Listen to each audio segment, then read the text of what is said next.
Logical mathematical intelligence. Before there were calculators, math teachers, or the existential dread of algebra homework, humans still had to solve problems, like how many berries you could eat before dying, or how far you could throw a spear without also yeeting your cousin into a mammoth pit. That survival instinct is called logical mathematical intelligence, the brain's built-in calculator meets detective. This type of intelligence is all about logic, patterns, numbers, and reasoning. Nope. It's not just being good at math, it's solving puzzles, spotting trends, making deductions, and asking big brain questions like, if X causes Y, what happens when I flip Z upside down and light it on fire? People with high logical mathematical intelligence don't just solve equations, they see systems. They're the types who look at the traffic jam and start redesigning the road in their head, or hear a weird noise in the engine and immediately start mentally running diagnostics like a human car manual. These are your scientists, engineers, coders, strategists, and probably that one friend who makes Excel spreadsheets for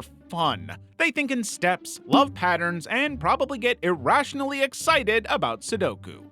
Existential Intelligence.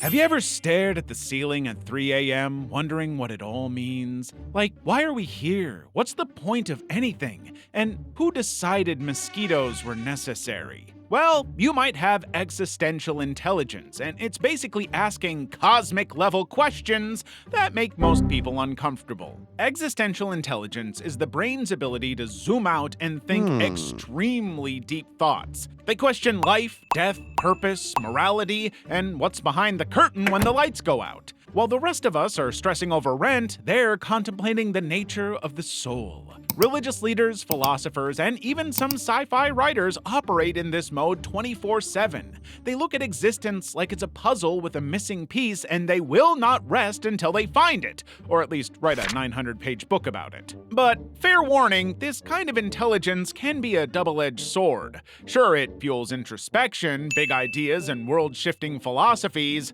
but it also comes with existential dread, midlife crises at 17, and the occasional urge to move to a cabin and grow your own food. Bodily kinesthetic intelligence.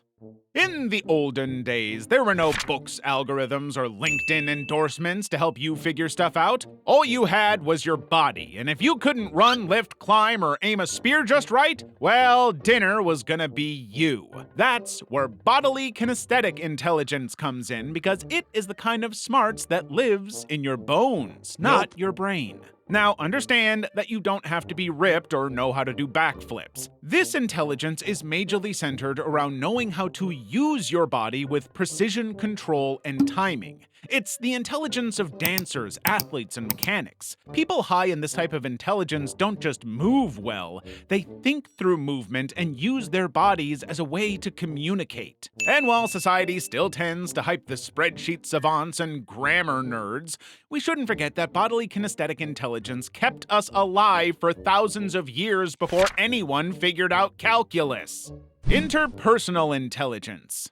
In simple terms, this is called people smarts, the ability to read the room, vibe check strangers, and tell when someone's "I'm fine" actually means "I'm about to emotionally combust." With interpersonal intelligence, you don't necessarily have to be extroverted or the loudest voice in the room. All you need is to know when to talk, when to shut up, and when to quietly slide someone a snack because you just know they need it. People with this type of intelligence can sense moods, spot tension before it turns into drama, and get two enemies to agree on pizza toppings, like pineapple. Basically, they're the diplomats of friend groups. In ancient times, these were the peacemakers, the alliance builders, the talk it out before we stab types. And in this day and age, they have become the therapists, teachers, managers, and that one barista who remembers your name and emotional baggage. Unlike math or music skills, you can't always measure it in tests, but you feel it. It's the difference between a leader people follow because they trust them and one they follow because HR said so.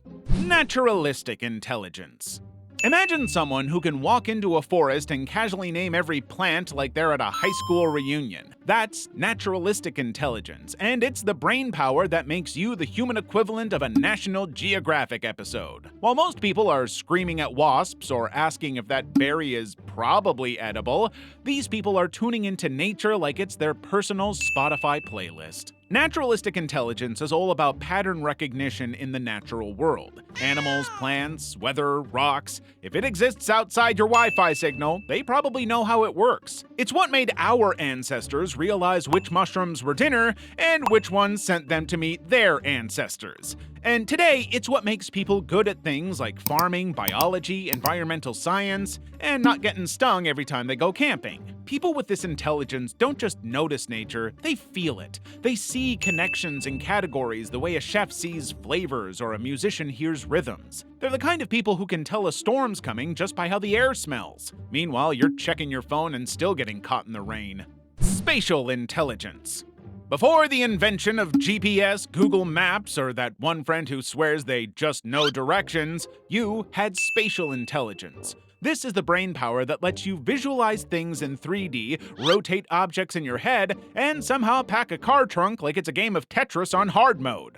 Spatial intelligence is way more than being smart with words or numbers. You also have to be smart with space, literally. People with high spatial intelligence can imagine how parts fit together, how rooms could be rearranged, or how a flat drawing becomes a 3D model. Give them blueprints and they'll give you a skyscraper. Give them a Rubik's Cube and they'll solve it while you're still figuring out what it is. It's the secret weapon of architects, engineers, game designers, and anyone who's ever said, "I don't need instructions," and actually meant it. These are the people who can mentally walk through a maze without lifting a foot, or sketch a scene from memory like they've got a camera behind their eyes. Linguistic Intelligence.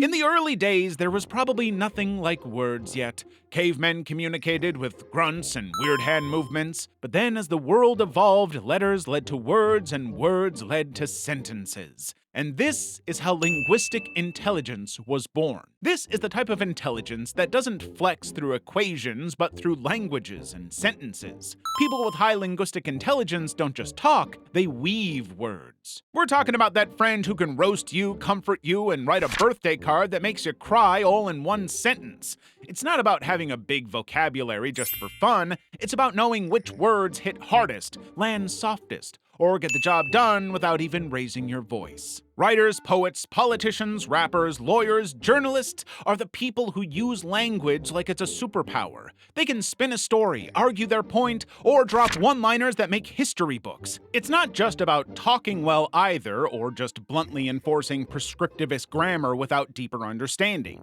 It includes reading, writing, remembering phrases, and even picking up new languages very easily. Emotional Intelligence, EQ.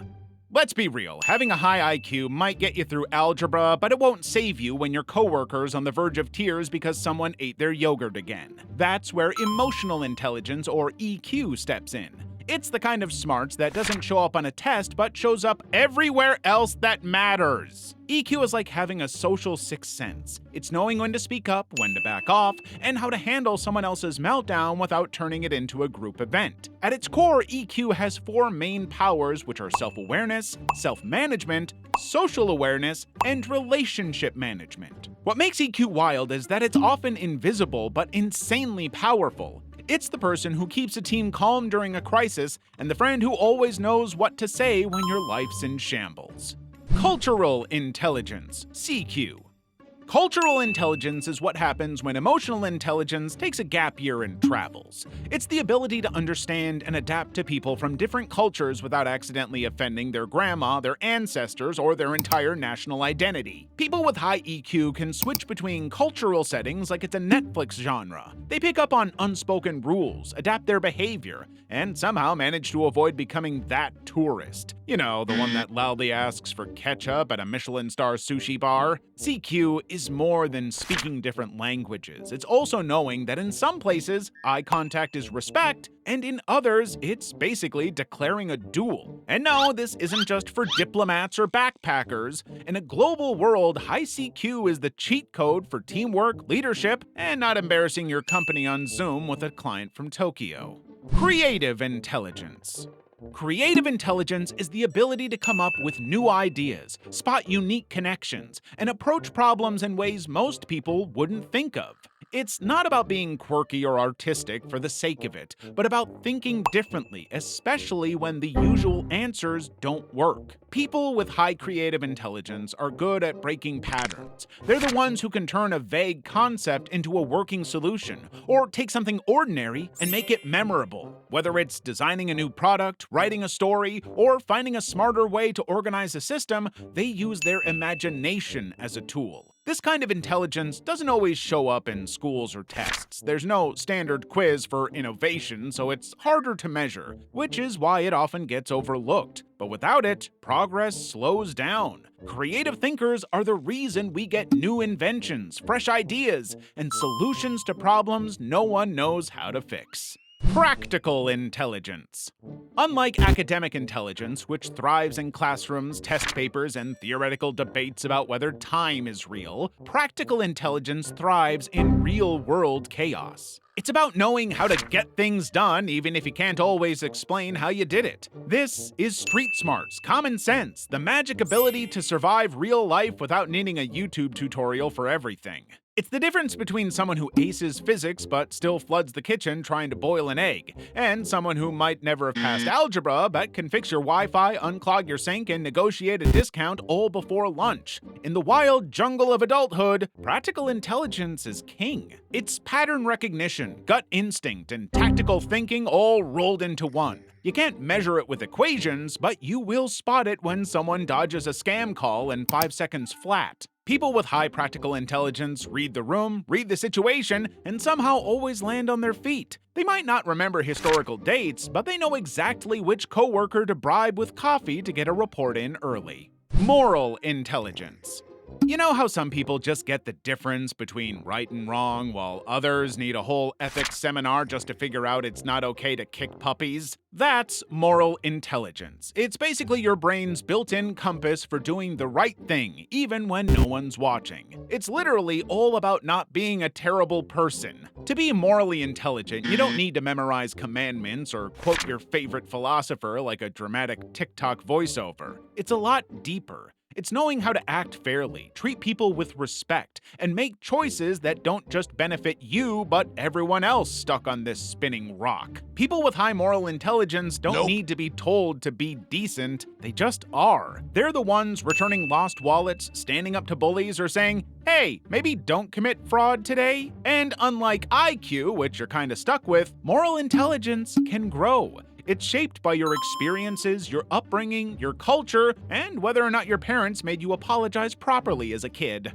It's about empathy, responsibility, and doing the right thing even when it's inconvenient, or when you could totally get away with doing the opposite. Digital intelligence.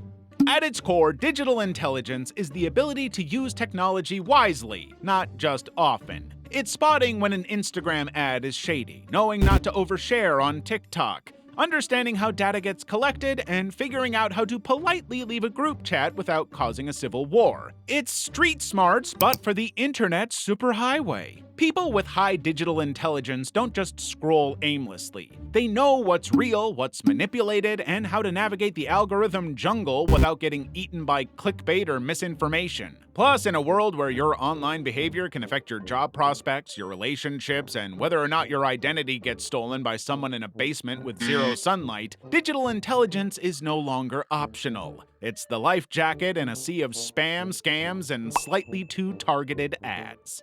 Sensory intelligence.